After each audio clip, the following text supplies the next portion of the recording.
नमस्कार, मी आज तुम्हाला मूग डाळ कचोरीची रेसिपी सांगणार आहे। काहीतरी चटपटीत खावं असं वाटत असेल तर तुम्ही ही रेसिपी नक्की ट्राय करून बघा। अगदी कमी मेहनतीत एकदम भारी अशी रेसिपी होते। तुम्ही हे स्नॅक्ससाठी किंवा ब्रेकफास्टसाठी देखील हे बनवून खाऊ शकता। खूप सोपी रेसिपी आहे आणि एकदम भारी लागते।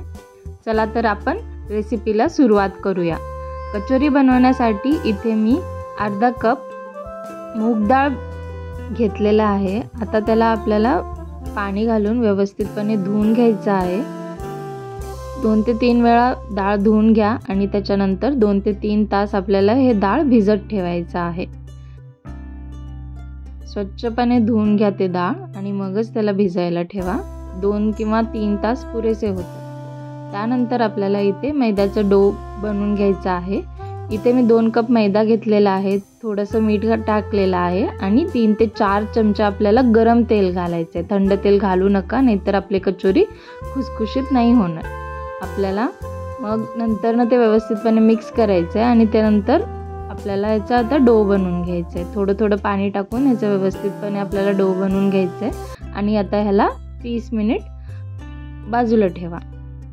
इथे आपल्याला 1 चमचा बडीशोप आणि 1 चमचा जिरं व्यवस्थितपणे भाजून घ्यायचं आहे आणि त्याचं पावडर बनवून घ्यायचं आहे। 3 तासानंतर तुम्ही इथे बघू शकता डाळ व्यवस्थितपणे भिजलेलं आहे।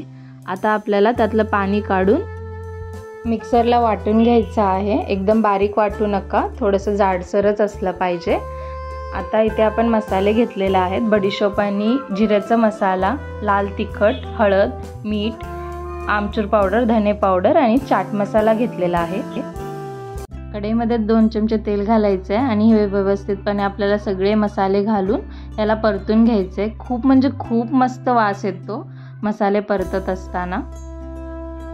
मसाले परतून झालं की आपल्याला याच्यामध्ये आता मूग डाळीचं जे आपण बनवून घेतलं होतं मिक्सचर ते आणि 2 ते 3 चमचे बेसन घालून व्यवस्थितपणे याला मिक्स करून घ्यायचं आहे। 5 ते 10 मिनिट त्याला परतत राहा। इथे आपलं आता मिक्सचर रेडी आहे। आता आपण कचोरी बनवायला घेऊया।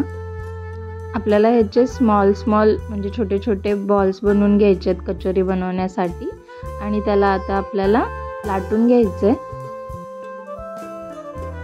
लाटून झाल्यानंतर आपल्याला ह्याच्यामध्ये आता मूग डाळचं आपण जे बनवलं होतं मिक्सचर ते घालायचं आहे आणि त्याला व्यवस्थितपणे आपण पुरणपोळीला जसं बंद करून घेतो ना तसं हे बंद करून आपल्याला लाटून घ्यायचे। छोटंच लाटून घ्या आणि त्याला आता आपण तळून घेणार आहोत। एकदम मंद आचेवरती तळायचे। गॅस जर तुम्ही फास्ट ठेवलात तर कचोरी कुरकुरीत म्हणजे खुसखुशीत नाही होणार। कचोरी तळायला थोडासा वेळ लागेल, परंतु जितका मंद आचेवरती तुम्ही कचोरी तळाल तितके कचोरी तुमचे खुसखुशीत होतील। बघू शकता किती छान फुगलेली आहे कचोरी, एकदम मस्त दिसते आणि टेस्ट तर खूपच भारी झालेली। आता मी इथे राहिलेले कचोरी पण तळून घेतेय। मस्त फुगलेत बघू शकता तुम्ही। आता आपण याला एका पेपर टॉवेलवरती काढून घेतोय।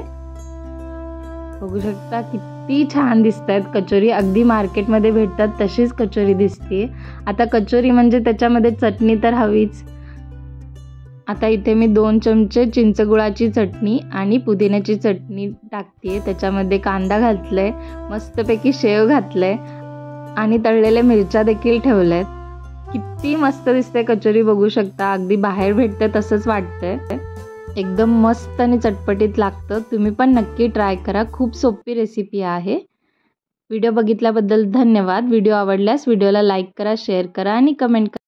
Thank you for watching. Please like, share and subscribe to my channel.